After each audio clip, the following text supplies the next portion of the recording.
plan religiously? Yes or no?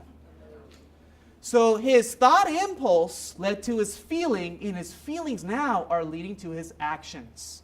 So A, TFAR. A stands for actions, or reactions, or behaviors. A stands for actions. So whenever we have a thought impulse, it leads to an emotional state. That emotional state causes the emotion. And so if my friend John has that same emotional state, the same mental thought pattern, are his health results going to most likely get better or worse? Right. So his health results are most likely going to get worse. So the letter R stands for results. The letter R stands for results. So just for the sake of repetition, the T in TFAR, what does that stand for? The T. Good. And when we have a thought impulse, that will lead to a what? Yes, feeling or our emotional state. And then our emotional state will translate into a what? Good. An action or a behavior. And then our behaviors are going to dictate our what?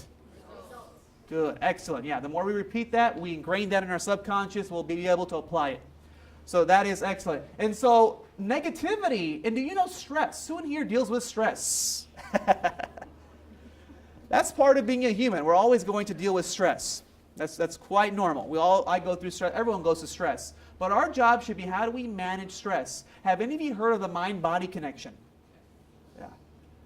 Did you know most doctors' office visits, and I know Jennifer was in my seminar, so I gave her all the stress statistics. Do you know most doctor office visits are for stress-related disorders? For stress-related disorders, according to the American Institute of Stress. So what is interesting here is that we need to stop that. We need to stop the negative thoughts, because what happens is that stress is the emotional state caused by negative what? The negative thought, if we dwell upon thoughts of worry, thoughts of fear, thoughts of anxiety, thoughts of self-doubt, day after day after day, that will build up stress. So what I'm going to share with you on the next slide is a very powerful technique, very simple, very straightforward, that will make a world of a difference. Who in here is ready to remove stress for good once and for all? Say aye. I love it. Excellent. Love the energy. So here, I'm going to talk to you about the positivity action formula. It's called, and then this is the acronym, it's called CRRA. This literally has changed the way I look at the world, how I do business. I share this with I do one-on-one coaching clients on all my seminars, because it's very simple, it's very straightforward, and it allows us to retrain our brains, our mindset. Have any of you heard of a concept called neuroplasticity before? Neuroplasticity. Excellent. Neuroplasticity simply means that we can rewire our brains. Our brains are changeable. Contrary to popular psychology, for the past 100 years, psychologists have said, and this has been a myth, we've debunked this myth. Psychologists have said our upbringing and genetics fix our personality type. That is not true. Psychologists have said for the past 100 years, our upbringing and personality fixes and determines our personality type. Who in here has experienced a phenomenon? Two siblings growing up in the same household. So same genetics, same upbringing, but they have completely opposite personality types. Right, so we can rewire our brain. Now, don't get me wrong. Our upbringing, our environment influences who we are. It does have an impact. It does have an influence. There is a saying, we become the books we read and the people we surround ourselves with. That's who we become. So it does have an influence. But there could be a case where two individuals grow up in the same harsh environment and one overcomes that environment while one remains. Right? There's been plenty of examples of that scenario. So we can rewire our brain to retrain it to adopt new habits and new positive outcomes for ourselves. So very powerful research behind this. Now here's how CRRA works. So the letter C stands for cancel. The letter C stands for cancel. And here is what is interesting. And this, I don't want us to forget this. What we focus on the longest becomes the strongest. What we focus on the longest becomes the what? Yeah. Whether it is negative or positive, right? Very common in our everyday psychological parlance, right? What we focus on the longest becomes the strongest. So if we begin our day in a negative mindset, what will we most likely attract? The what? Right. and vice versa. So again, it's neutral. So when we focus on the longest, it becomes the strongest, whether it's negative or positive. So what is interesting, do you know a negative thought and a positive thought cannot occupy our mind at the same time?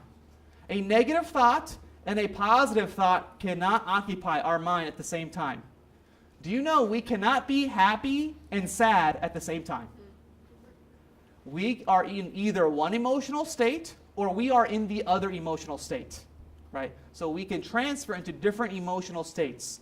So this is a key, powerful insight of how the brain works.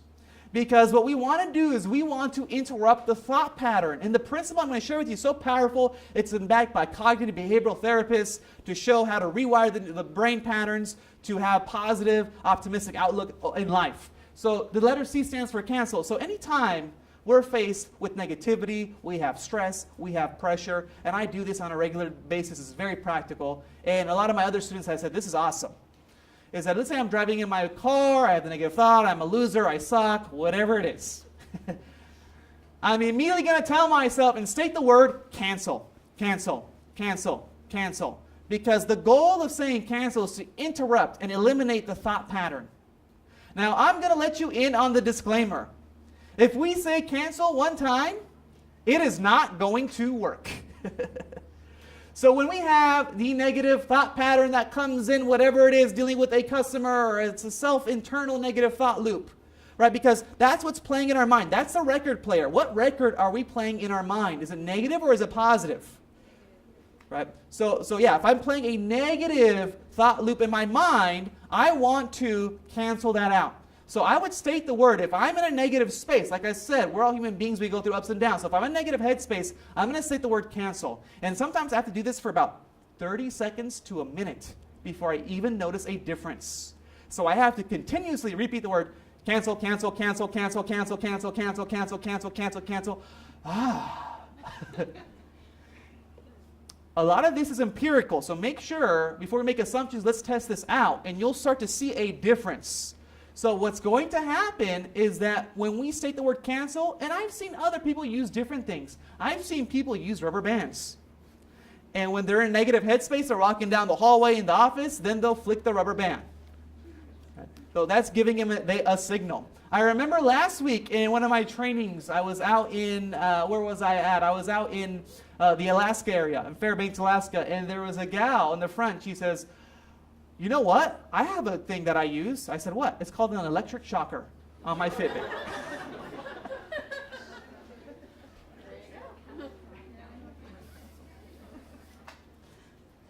On my wrist, she has like one of those Fitbits or some kind of differentiation of a Fitbit. And I said, wow, you are an overachiever.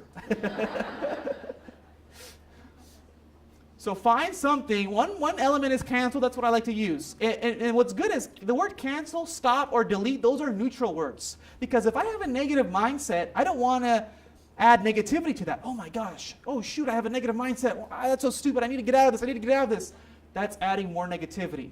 So utilizing a neutral word is going to be very effective. So something like cancel, stop, or delete is very effective. So I would state the word cancel, cancel, cancel. And when you do this, after a while, it's like this big weight is lifted off your shoulders. And I look back and I say, what in the world was I thinking about a couple minutes ago? So I even forgot what I was thinking about previously. Now, if I think long and hard, I'll probably remember it. But initially, it did its job, where it decluttered my mind. But that is not enough. So we want to declutter the mental chaos. Then what we want to do is do the next R, which stands for reframe. So we want to cancel it out, then we want to reframe. That is key. Have any of you heard of the term or phrase positive affirmations? Positive affirmations. Good. An affirmative thought is 100 times greater than a negative thought. An affirmative thought is 100 times greater than a negative thought. Now, what is interesting, an affirmation is a declaration that you make regardless of the evidence that's going on around you. So I remember I was in my little studio apartment out in DC, and I was going through all my chaos, debt collectors calling me, didn't know how I was going to pay my bills, and I would repeat an affirmation. I'm making it through this. I'm making it through this. I'm successful. I'm in the process of being successful. I'm in the process of being successful. That was helping my mindset because I was psyching myself out with negativity. So I had to instill affirmations are considered a cognitive priming technique. So positive affirmations, very powerful. What's the saying? If we tell ourselves a lie long enough, it becomes the what? Right. Good actors and actresses, they'll rehearse the script over and over and over again, and you can't even tell they're acting. And when people meet them in person and they're a completely different person, they're shocked. Because what they saw on TV or in the movies, they thought that's how they act in real life. So they're utilizing the same principle of how the mind works. Our subconscious mind does not know the difference between something real versus something imaginary. It looks at everything in the present moment. So that is very powerful. Learning how the mind works and retraining it and reshaping it so possible. And I remember when I was sharing this insight with John, his eyes were popping up and he was getting new insights because I was going to go through his affirmations for his health goals. So what is interesting here is when we have an affirmative thought, that's the key. We want to cancel it out. And remember, for every negative thought, it takes a minimum of 3 to 5 affirmations just to cancel one negative thought. This is according to cognitive behavioral therapy research. For every single affirmation, it takes a minimum of 3 to 5, or every single negative